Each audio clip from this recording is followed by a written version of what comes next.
kami boleh mendengar bahwa janji-janji-Mu senantiasa digenapi di dalam hidup kami, Tuhan. Biarlah kami boleh mendengar firman-Mu saat sore hari ini, dan kami boleh mengerti apa yang Tuhan inginkan di dalam kehidupan kami. Terima kasih Tuhan, buka mata rohani kami, mata hati kami, untuk firman-Mu itu boleh masuk, dan terutama kami boleh menjalankannya, menghidupinya di dalam kehidupan kami hari demi hari, agar kami boleh lebih dekat kepada Tuhan, dan Tuhan itu nyata di dalam kehidupan kami. Terima kasih Tuhan, terima kasih, hati kami siap untuk mendengarkan firman-Mu, dan biarlah Kau pakai hamba-Mu untuk boleh menyampaikan firman-Mu seperti yang Tuhan ingin sampaikan kepada seluruh jemaat di tempat ini. Terima kasih Bapa, dan jemaat yang siap untuk mendengarkan firman Tuhan, katakan bersama-sama, amin. Silakan duduk, saudaraku. Selamat sore semuanya. Biasanya kita selamat pagi ya, sekarang selamat sore semuanya, karena Anto ngomong tadi pagi katanya ada acara di kampung ini, sehingga kita harus ibadah sore. Baik Bapak Ibu, sore hari ini saya mau sampaikan firman Tuhan tentang kekudusan. Ini susah banget untuk disampaikan, dan susah banget untuk dimengerti jemaat semuanya. Tapi sebetulnya kekudusan ini adalah aspek yang paling penting di dalam kehidupan kita, karena dikatakan bahwa tanpa kekudusan itu kita tidak bisa ketemu sama Tuhan. Bapak Ibu, jadi tanpa kekudusan, hidup Bapak Ibu dan hidup saya itu sia-sia Bapak Ibu. Karena kita berdoa, kita beribadah, kita apapun, tapi kalau tidak di dalam kekudusan, maka sebenarnya kita itu nggak bisa ketemu Tuhan. Bapak Ibu, kenapa kekudusan penting? Karena kekudusan itu hubungannya tuh macam-macam. Kita melihat deh, saya nggak mau ngerasa nih sebetulnya ya.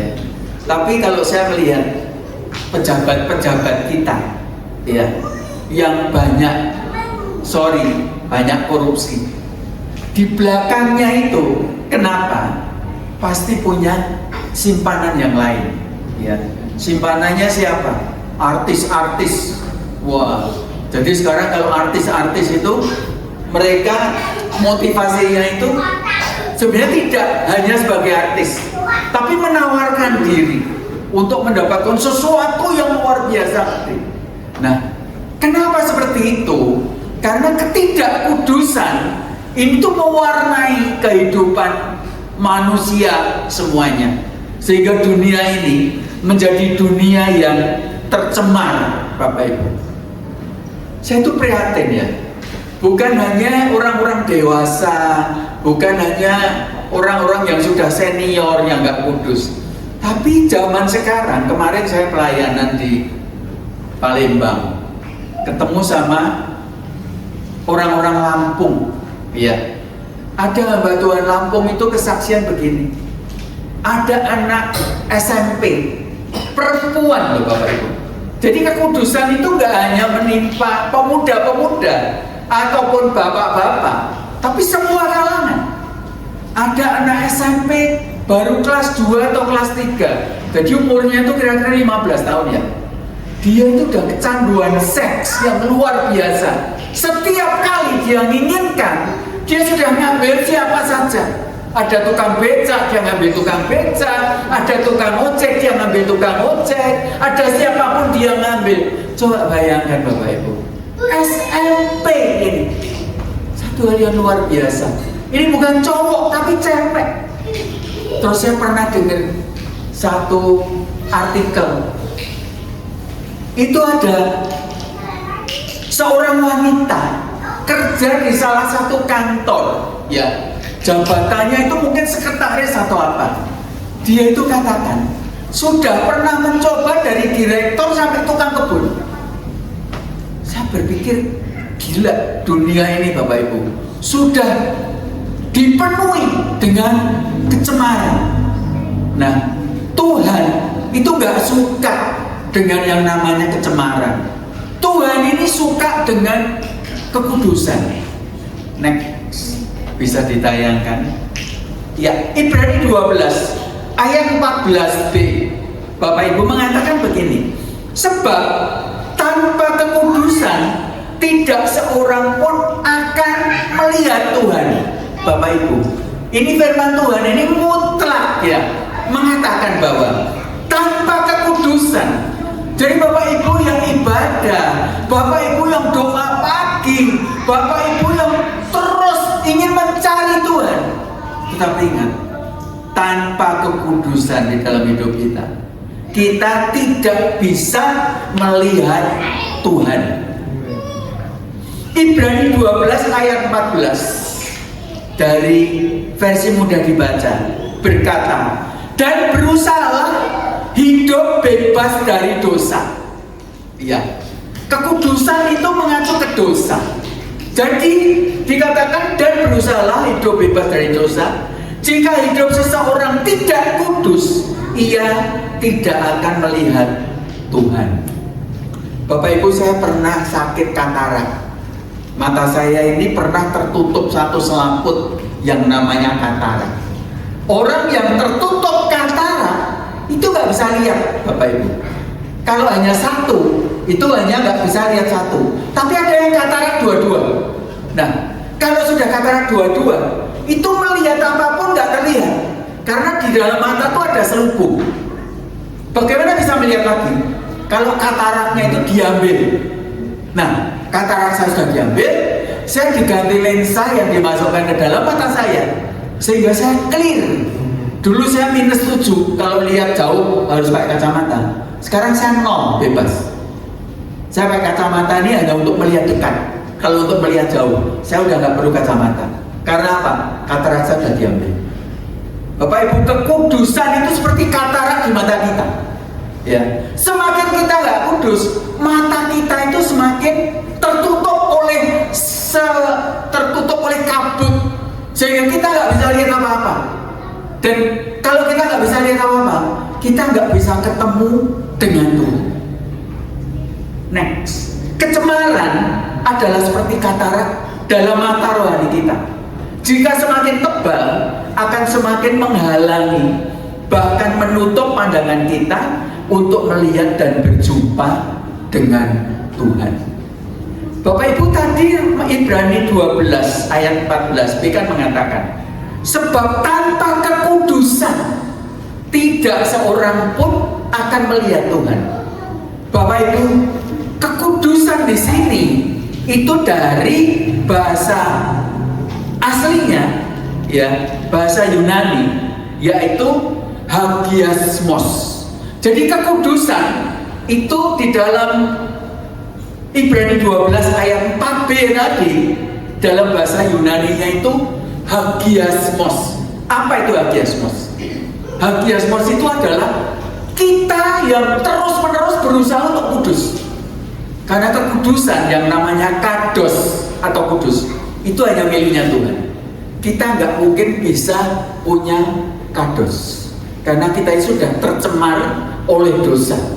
Maka di dalam Ibrani 12 ayat 4b tadi dikatakan, siapa tanpa kekudusan. Nah, kekudusan ini adalah hagiasmos. Apa itu hagiasmos? Hagiasmos itu adalah usaha kita, proses kita untuk menuju kepada kekudusannya Tuhan, untuk menuju kepada kados. Jadi kekudusan kita yang diminta Tuhan kepada kita itu adalah hagiasmos. Bagaimana setiap hari di dalam hidup kita itu berproses sehingga hidup kita kudus. Bapak Ibu, orang kalau sudah tercemar oleh tindakan kecemaran, Bapak Ibu, sangat sulit untuk menjadi kudus. Karena apa? Kalau tidak dengan kesadaran tidak dengan kuasa Roh Kudus, tidak dengan di dalam nama Yesus, kekudusan itu ada di dalam hidupmu dan hidupku. Waktu orang tercemar di sana, dia memerlukan kekuatan Roh Kudus untuk membebaskan hidupnya dari kecemaran. Itu sulit banget, Bapak Ibu. Pada waktu dulu saya masih merokok, Bapak Ibu. Saya itu kalau di dalam gereja saya yang lama, waktu saya remaja, pemuda, ya, saya masih merokok. Dan saya merokok itu kuat sekali. Kalau pas rapat-rapat gitu, saya pasti masih merokok. Di gereja yang sama, gereja saya yang lama itu boleh, karena majelis-majelisnya juga banyak yang merokok. Jadi saya pemuda juga merokok. Waktu rapat itu kan banyak cewek-cewek itu yang nggak suka sama seperokok, ya. Kalau saya, semakin orang nggak suka sama seperokok, saya semakin nggak suka. Semakin rasanya, loh, aku merokok kok nggak disukai, gitu ya. Saya malah nakal. Jadi saya deketi, saya kuasai asap rokok itu di depan mata mereka. Saya nggak ngerti, Bapak Ibu, bahwa orang yang nggak merokok itu beda dengan orang yang merokok. Orang merokok itu nggak sadar kalau merokok itu mengganggu orang lain, Bapak Ibu. Jadi orang yang nggak kudus pun itu tuh nggak sadar bahwa dia itu sudah ada di dalam kecemaran. Orang merokok, bagi saya yang tidak merokok, itu tuh cemar karena merokok itu kotor, ya. Bau rokok itu nggak hilang dalam 1-2 hari. Tapi waktu saya dulu merokok, nggak sadar, Bapak Ibu. Dan bau rokok itu menyenangkan buat saya. Itulah kecemaran. Kalau kita ada di dalam kecemaran, hidup yang tidak kudus, kita itu nggak sadar, Bapak Ibu, bahwa kita itu cemar. Dan yang perlu apa? Dikatakan, Bapak Ibu, aspek yang penting ikut Tuhan adalah kekudusan. Hagiasmos, yaitu proses untuk menuju kekudusan, proses membersihkan diri di dalam kuasa Roh Kudus untuk menuju kekudusan. Nah, kalau kita sudah berproses, walaupun kita masih belum kudus seluruhnya, tapi hagiasmos itu nggak bisa kados, Bapak Ibu. Kita nggak bisa kudus seluruhnya, tetapi proses untuk menuju kekudusan dengan air mata. Tuhan, aku ingin berjumpa dengan Kau. Kita bisa berjumpa dengan Tuhan. Tapi kalau kita masih hidup di dalam pencemaran, kita masih hidup di dalam ketidakkudusan, kita nggak mungkin ketemu Tuhan. Karena apa? Mata kita tercemar, mata kita nggak bisa melihat Tuhan, dan hati kita itu nggak mungkin bisa connect dengan hatinya Tuhan yang sangat-sangat kudus. Tuhan itu kados, bukan hagiasmos. Hagiasmos itu bagian kita. Walaupun kita masih belum kudus seluruhnya, tapi kita berproses untuk menuju kekudusan. Nah, kekudusan atau hagiasmos bukanlah kesempurnaan. Bapak Ibu jangan khawatir, ya. Karena kekudusan hagiasmos itu bukanlah kesempurnaan, tetapi adalah hati yang mau dibentuk oleh Tuhan dan selalu mengarahkan hatinya kepadanya, karena segalanya hanyalah bagi Tuhan. Jadi semua yang mau diproses, semua yang mau menuju ke arah kekudusan atau hagiasmos itu diperkenan oleh Tuhan, karena seharusnya lah kita anak-anak Tuhan itu terus menuju sebuah kekudusan agar apa, Bapak Ibu? Kita bisa berjumpa dengan Tuhan, kita bisa dilawat Tuhan, kita bisa dijamah Tuhan di dalam kekudusan. Nah, sekarang what should I do? Apa yang harus kita lakukan supaya kita bisa ada di dalam kekudusan? Itu inti khotbah saya. Yang pertama, Bapak Ibu, adalah bertobat.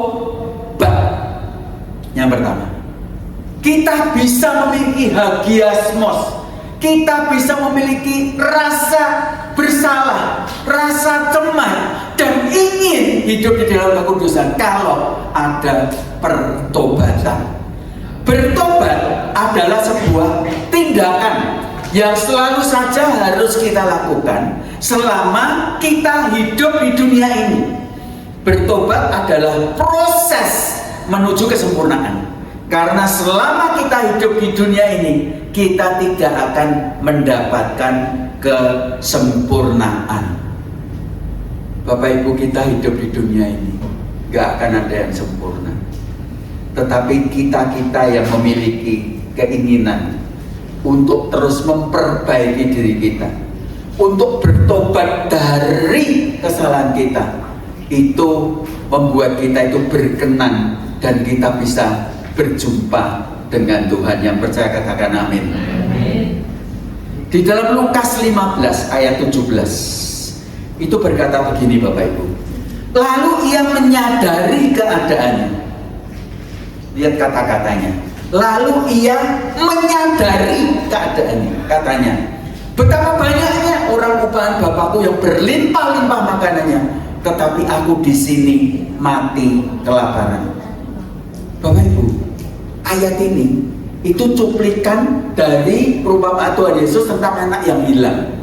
Jadi ada bapak, anaknya dua, yang bungsu dan yang sulung. Si bungsu ini mungkin waktu dia lihat YouTube atau dia lihat TikTok zaman sekarang ya, dia melihat dia hidupnya itu di desa, nggak ada apa-apa. Tapi waktu melihat TikTok, dia tuh melihat, waduh, ternyata di Jakarta itu kotanya meriah sekali ya, terang sekali. Aku kepengen hidup di sana. Maka dia minta harta sama orang tuanya. Ternyata orang tuanya itu petani tembakau tersukses mungkin di daerah Temanggung. Sugih banget, kaya banget Bapak Ibu. Dia ngomong sama bapaknya, Pak, aku minta warisanku separuh. Ini anak ini memang kurang ajar. Bapaknya belum mati, minta warisan. Itu kesalahan yang pertama. Dia dapat warisan, waduh, mungkin kalau sekarang warisannya bisa puluhan miliar ya. Saya nggak tahu, mungkin ratusan miliar. Dia pergi ke Jakarta, wah, bawa duit banyak banget. Ya kalau di Jakarta Bapak Ibu, langsung dia disambut sama dunia gemerlap, dunia kecemaran ya, sampai setiap hari hidupnya itu cuma pesta pora. Wah, luar biasa, dikelilingi wanita-wanita cantik. Akhirnya duit puluhan miliar itu habis. Setelah habis, teman-temannya lari semua, gak ada yang mau deket sama dia karena sudah gak punya duit. Itulah dunia Bapak Ibu. Orang yang punya duit dikelilingi oleh orang-orang karena seperti gula, semua itu kelilingi gula ya. Tapi kalau sudah gak punya duit, meninggalkan semua. Wes serah butuh Bapak Ibu.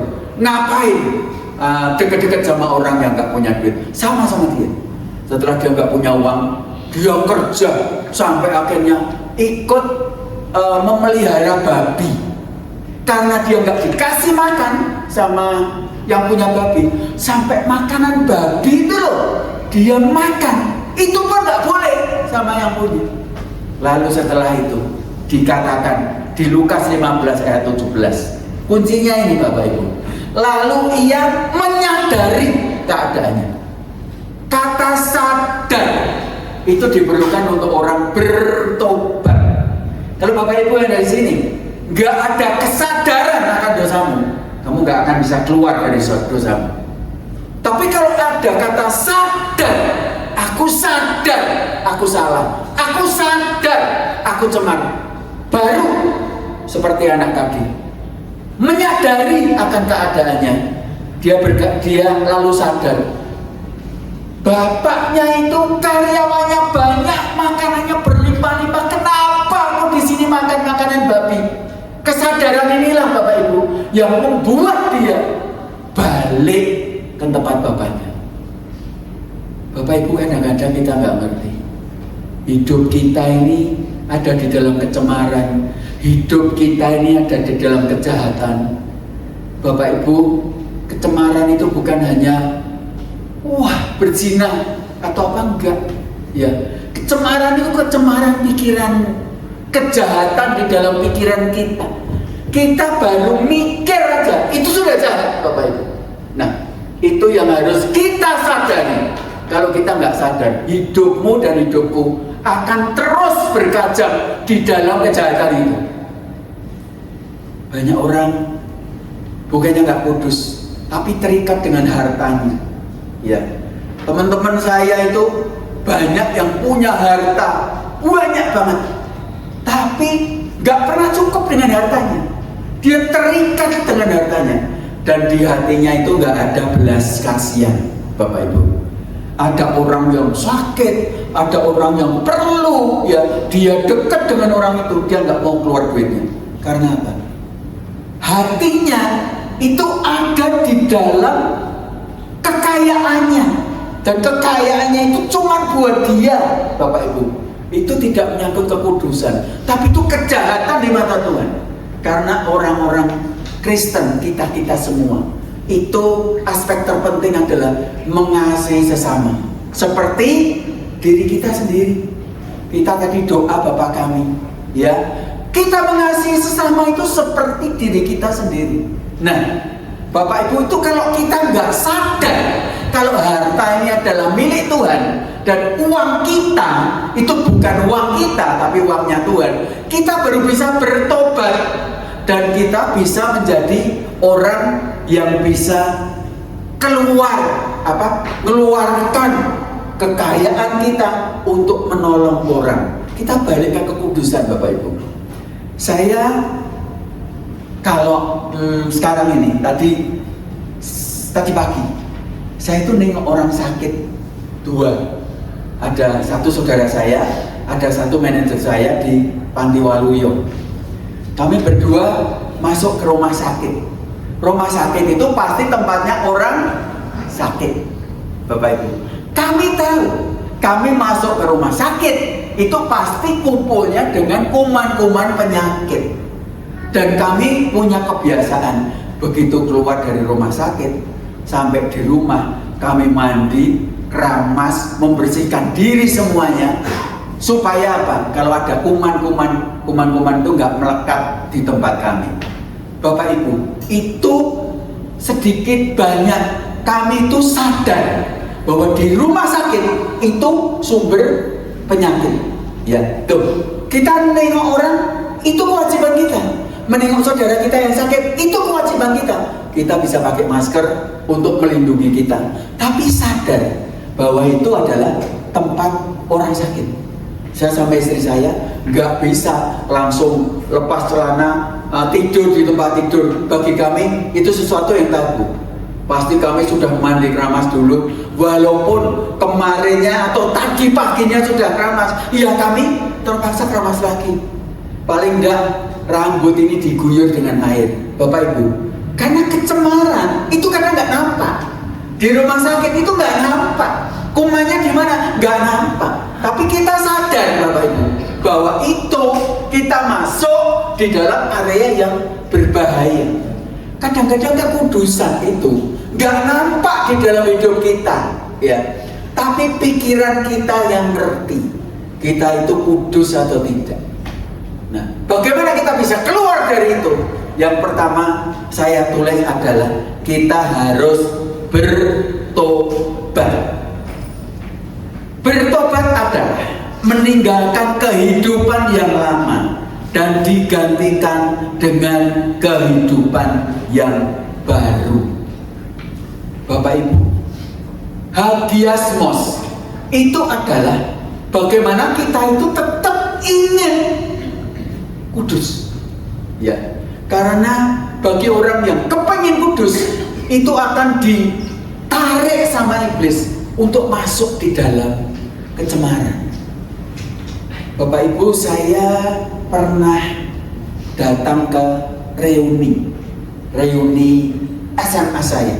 Saya sebenarnya sudah nggak mau datang, tapi teman-teman tuh ngomong, ayo kamu datang, nggak apa-apa, ketemu teman-teman lama, gitu.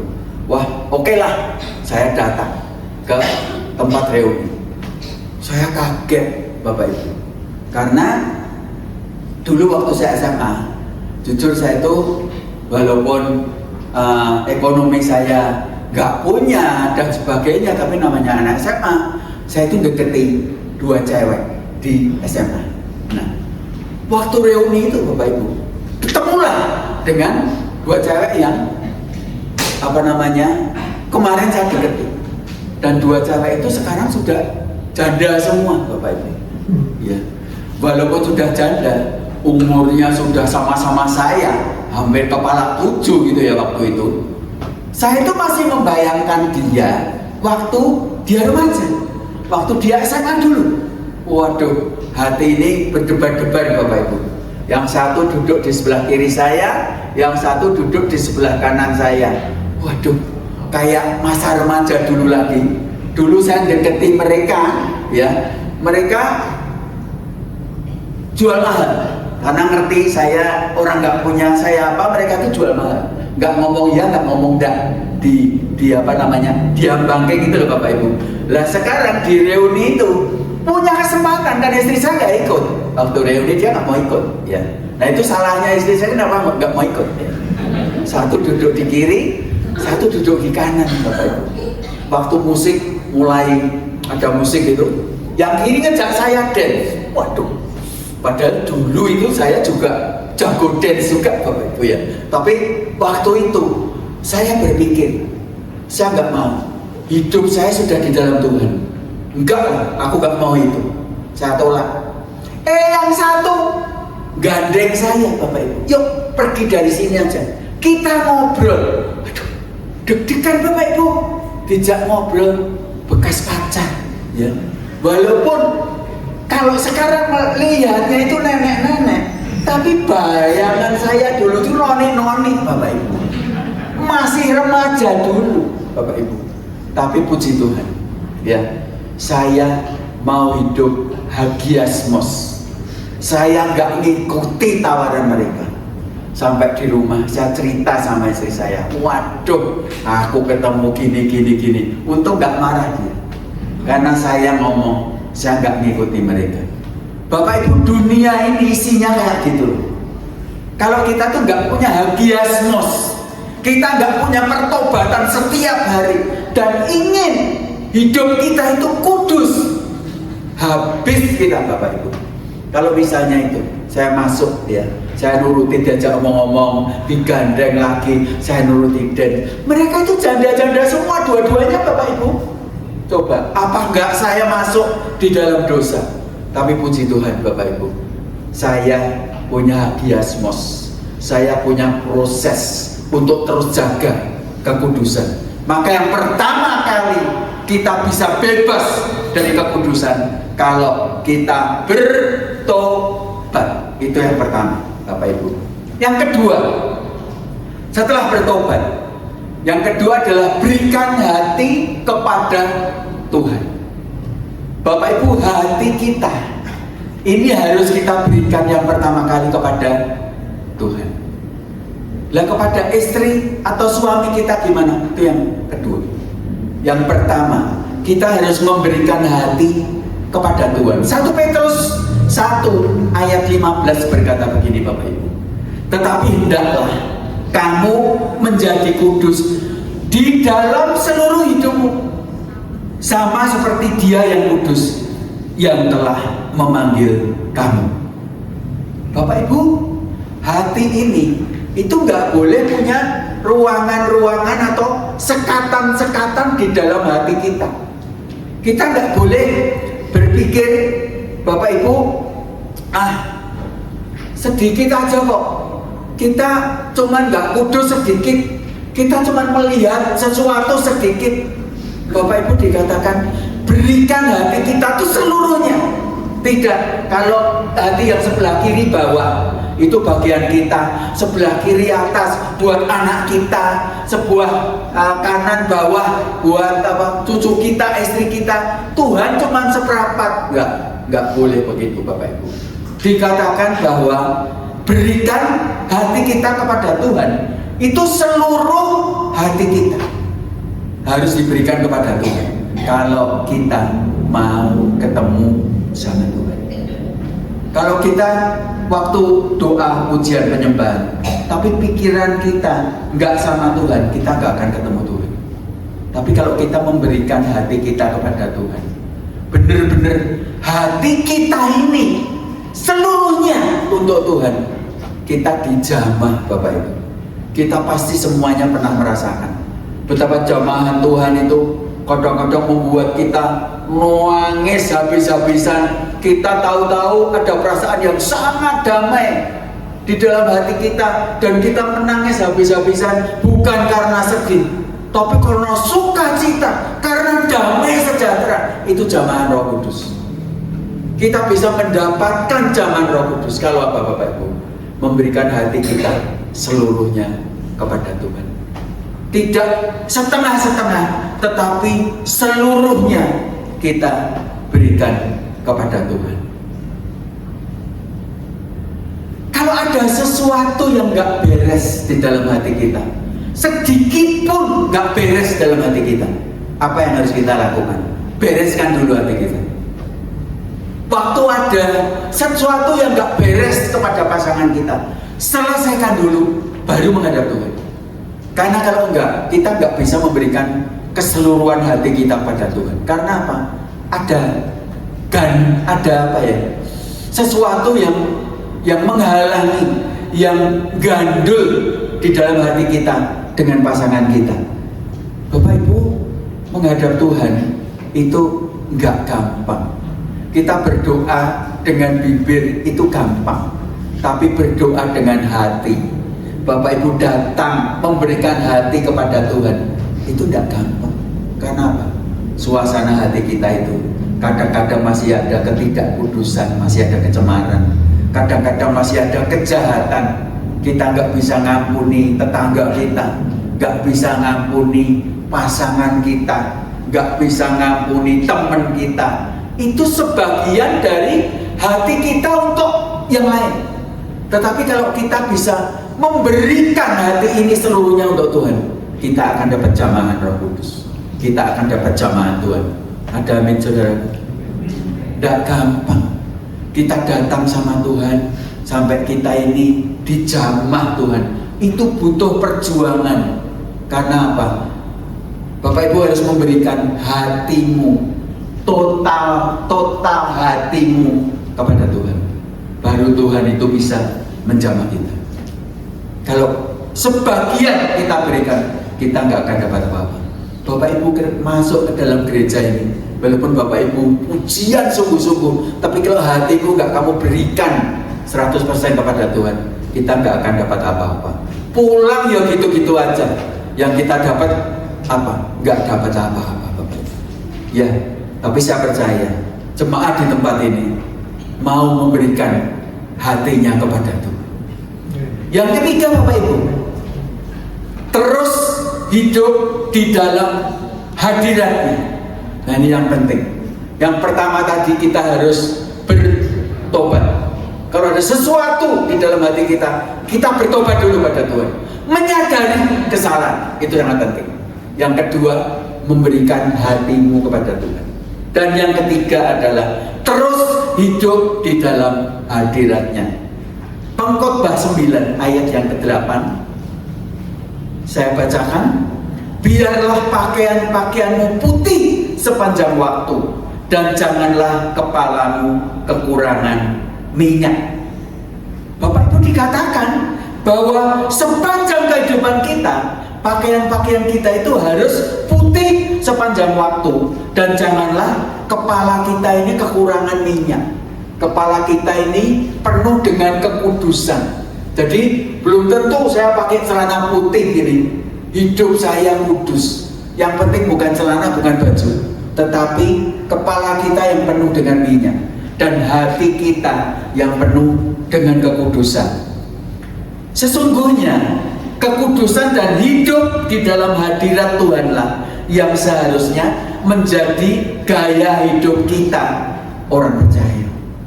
Bapak Ibu, gaya hidup orang percaya itu sesungguhnya kekudusan dan hidup di dalam hadirat Tuhan.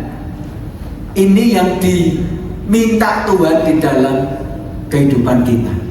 Jadi kalau kita ngaku sebagai anak-anak Tuhan, kita ngaku sebagai jemaat Tuhan, orang Kristen, Bapak Ibu, kehidupan kita itu sesungguhnya setiap hari harus ada di dalam hadirat Tuhan.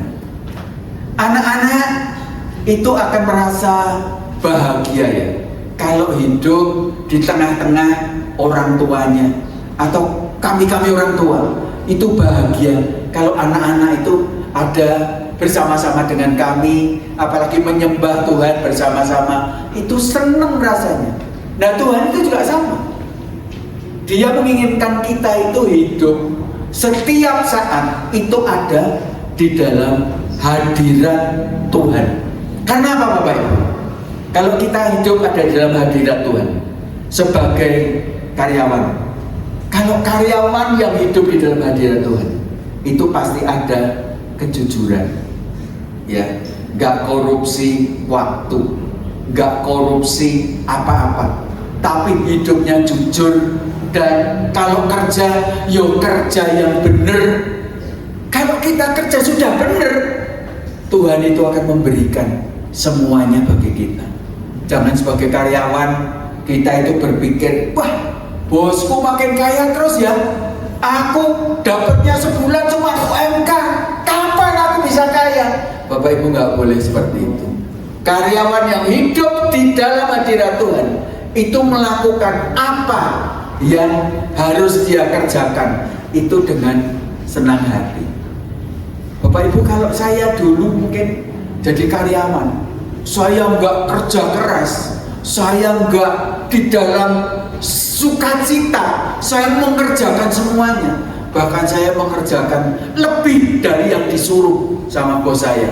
Bapak Ibu, akhirnya Tuhan itu memberikan sebuah perusahaan yang bisa saya kelola.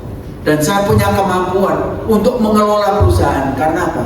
Di dalam saya bekerja, saya menyelesaikan pekerjaan lebih dari yang bos saya minta. Jadi saya tidak disuruh, saya kerjakan supaya apa? Saya bisa. Bapak Ibu, mungkin nggak semua orang seperti saya, tapi orang yang ada di dalam hadirat Tuhan itu akan melakukan yang terbaik di depan manusia dan di depan Tuhan. Sebagai pelayan Tuhan, Bapak Ibu, kalau kita melihat ada pemusik, ada WA, ada yang ngatur gereja dan semuanya, lakukanlah di dalam hadirat Tuhan. Orang yang melakukan semuanya di dalam hadirat Tuhan itu gak pikir musuhan, Bapak Ibu. Ya, di gereja ini kan banyak musuh. Kadang-kadang saya gak suka sama dia, kenapa dia yang dipilih? Saya nggak suka sama dia, kenapa dia yang maju di mimbar? Bapak Ibu, orang yang hidup di dalam hadirat Tuhan nggak ada seperti itu. Saya sudah berkali-kali ada di gereja sini, ada di gereja sana, ya, banyak masalah-masalah yang terjadi. Tapi sekarang saya menyadari, Bapak Ibu, saya ke gereja itu bukan untuk cari masalah, tapi ke gereja itu untuk cari hadirat Tuhan. Yang percaya katakan amin. Bagaimana kita bisa mendapatkan hadirat Tuhan waktu di dalam gereja? Ya, kita harus hidup di dalam hadirat Tuhan. Kalau kita hidup di dalam hadirat Tuhan sebagai pelayan Tuhan, sebagai jemaat Tuhan, maka Tuhan itu akan hadir, berkenan akan hidupmu dan hidupku, dan Dia akan melawat Bapak Ibu semua di dalam kehidupanmu. Apalagi Bapak Ibu, apalagi saya sekarang, saya mengelola sebuah perusahaan yang Tuhan berikan untuk saya kelola. Yang pertama Bapak Ibu, saya mengelola perusahaan dan saya harus tetap hidup di dalam hadirat Tuhan.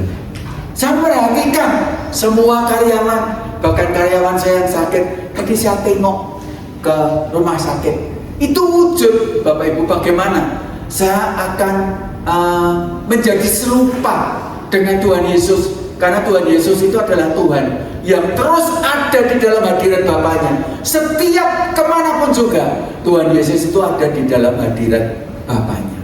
Saya belajar seperti itu. Bagaimana dalam kehidupan saya mengandalkan Tuhan, Dan saya mau selalu hidup di dalam hadirat Tuhan. Karena Bapak Ibu, kalau kita hidup di dalam hadirat Tuhan, maka hidup kita itu akan damai sejahtera. Boleh sakit. Tadi Pak Antok cerita sama saya, ya, dia barusan sakit vertigo. Bapak Ibu yang sudah pernah tahu rasanya sakit vertigo, seperti istri saya itu ngerti gimana penderitaannya. Bumi ini kayak bergoncang loh Bapak Ibu. Jadi kalau kita naik perahu, kapal, itu seperti ombaknya gede. Kita dilarikan ke sana ke sini. Kita seolah pegangan bumi ini gempa bumi, padahal nggak ada gempa bumi. Bapak Ibu, nah, kita hidup di dalam dunia itu. Kalau kita nggak ada di dalam hadirat Tuhan, kita hidup tuh seperti vertigo, Bapak Ibu. Ya Pak ya. Tapi kalau kita ada di dalam hadirat Tuhan, apapun yang terjadi, Bapak Ibu jangan mikir saya sudah nggak ada masalah. Masalah saya itu banyak banget. Tapi kalau saya kuat di dalam hadirat Tuhan, masalah seperti apapun itu bisa kita hadapi dengan kuasa Tuhan Yesus Kristus. Amin Bapak Ibu. Hidup ini tidak gampang. Masalah sama kebaikan itu lebih banyak masalah. Apalagi akhir-akhir ini ekonomi sulit, pemerintahan kok yuk kayak gini, MBG kok yuk kayak gitu ya. Itu banyak banget di dunia. Tapi satu hal, kita harus hidup di dalam hadirat Tuhan. Saya sudah merasakan Bapak Ibu, kalau saya tetap di dalam hadirat Tuhan ya, saya nggak keluar. Itu di bumi seperti di surga. Kita tidak hanya berdoa Bapa kami yang katakan di bumi seperti di surga, tapi benar-benar kita bisa merasakan hidupmu dan hidupku itu seperti di surga. Kalau apa? Kita ada di dalam hadirat Tuhan. Bapak Ibu pasti pernah merasakan bagaimana kita dilawat Tuhan, dan waktu dilawat itu seolah-olah penyakit kita hilang semua, utang kita lunas semua. Walaupun utangnya belum lunas, tapi seolah-olah kita sudah nggak punya utang. Nah, kalau kita hidup di dalam hadirat Tuhan Bapak Ibu, saya kasih tahu ya, kita itu diberikan hikmat bagaimana melunasi utang. Bukan secara mujizat utangnya lunas, secara mujizat gajinya naik. Bukan kayak gitu Bapak Ibu. Kita hidup di dalam hadirat Tuhan itu nggak kayak gitu. Kita mendapatkan hikmat dan kekuatan untuk menghadapi kehidupan kita. Bisnis saya itu sekarang tantangannya besar sekali. Perizinan ini semakin ketat, pajak semakin ketat. Bapak Ibu, kalau saya nggak hidup di dalam hadirat Tuhan, waduh, ngadepi bisnis sekarang ini sangat-sangat berat. Di sana sini menekan kita, UMK naik terus, dan profit atau keuntungan itu nggak naik-naik. Yang naik apa? Ongkosnya jadi gede, pajaknya jadi gede, semuanya membengkak jadi besar. Tapi saya nggak mau tahu dengan itu semua. Yang saya mau adalah hidup dalam hadirat Tuhan. Kalau saya hidup dalam hadirat Tuhan, hikmat itu ngalir Bapak Ibu. Ada Tuhan memberikan hikmat buat produk baru. Nah, kalau sudah ada produk baru, produk ini laku di pasaran, profitnya itu nambah. Otomatis bisa untuk bayar pajak, bisa untuk bayar kenaikan gaji pegawai, bisa untuk apa? Itu kalau ada di dalam hadirat Tuhan. Coba Bapak Ibu praktekkan. Jangan jadi orang Kristen yang keluar dari hadirat Tuhan. Keluargamu itu bisa sejahtera. Suami, istri, anak, menantu bisa bersatu, bisa nyembah Tuhan bareng. Kalau apa? Hidup di dalam hadirat Tuhan. Gimana caranya hidup di dalam hadirat Tuhan? Jaga semua kekudusan, nggak boleh cemar. Hidup ini harus menerima kehendak Tuhan. Kadang-kadang Bapak Ibu, kita bisa sakit. Tubuh saya ini sudah saya pakai 70 tahun. Kadang-kadang di sana sini aus, saya ada saraf kejepit di leher, ada saraf kejepit di pinggang dilumbar, ya itu wajar Bapak Ibu. Tapi kalau saya tetap di dalam hadirat Tuhan, Tuhan itu memberikan hikmat. Kalau sakit di leher, kemarin saya ketemu seorang dokter di Jakarta, dokternya baik banget. Saya diperiksa rinci dan ketemu penyakitnya itu di mana, dan kami sudah mulai merencanakan mau ngambil tindakan operasi. Saya nggak takut kok dioperasi Bapak Ibu, karena kalau operasi di dalam hadirat Tuhan, Tuhan yang menentukan apakah operasinya itu akan saya jadi baik atau tidak baik. Saya nggak peduli, saya tetap di dalam hadirat Tuhan, baik atau tidak baik waktunya. Karena saya percaya kalau saya hidup di dalam hadirat Tuhan, semuanya baik. Karena di dalam Tuhan itu semuanya baik. Dan hidup saya yang penting Bapak Ibu, hidup seperti di surga. Walaupun kita masih di bumi, tapi hidup saya itu seperti di surga. Karena apa? Saya nggak punya musuh. Saya bisa memaafkan siapapun yang bersalah kepada saya. Coba Bapak Ibu yang masih punya musuh, yang nggak bisa memaafkan siapapun juga, saya percaya orang yang punya musuh itu nggak bisa ada di dalam hadirat Tuhan. Karena apa? Di dalam hadirat Tuhan itu nggak ada yang musuhan. Jadi kalau Bapak Ibu ada yang punya musuh di sini, saya yakin kamu nggak akan merasakan kerajaan surga. Karena di dalam kerajaan surga itu semuanya baik, semuanya sejahtera, semuanya damai. Maka yang punya musuh saat ini stop, nggak bener kalau anak-anak Tuhan itu punya musuh, ya. Baru kita nggak suka sama orang aja, damai sejahtera kita hilang, Bapak Ibu. Kita bisa hidup dalam kerajaan, kita bisa hidup di dalam damai sejahtera kalau kita itu ada di dalam hadirat Tuhan. Saya minta pemusik bisa maju ke depan. Saya akan bacakan kembali Ibrani 12 ayat 14 dari versi mudah dibaca. Dan berusahalah hidup bebas dari dosa. Jika hidup seseorang tidak kudus, ia tidak akan melihat Tuhan. Bapak Ibu kembali ke perikop khotbah saya, kembali kepada khotbah saya tentang kekudusan. Kita tuh harus berusaha hidup bebas dari dosa. Jika hidup seseorang tidak kudus, ia tidak akan melihat Tuhan. Jadi dalam hal apapun kehidupan, haruslah kita tetap ada di dalam kekudusan. Karena apa Bapak Ibu? Kekudusan itu harus kita kejar. Kita haruslah memiliki semangat hagiasmos. Apa itu hagiasmos? Kita punya semangat untuk hidup kita. Kita serahkan kepada Tuhan di dalam kekudusan. Karena Ibrani 12 ayat 14b, tanpa kekudusan kita tidak bisa melihat Tuhan. Karena kekudusan itu adalah identitas orang percaya. Jadi kalau kita mau punya identitas sebagai orang percaya, hiduplah di dalam kekudusan. Susah dilakukan di dunia yang cemar, tapi kita harus punya identitas. Identitas itu apa? KTP, NIK, nilai induk kependudukan. Kita tuh warga kerajaan surga, harus punya NIK surga, yaitu apa? Hidup di dalam kekudusan.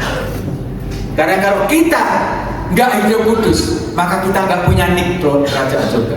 Kita akan ditolak oleh kerajaan surga kalau kita nggak hidup di dalam kekudusan. NIK kita, identitas kita itu adalah kekudusan. Thank you Jesus for your love, for your mercy from above. You have never let me go. You're the strength within my soul.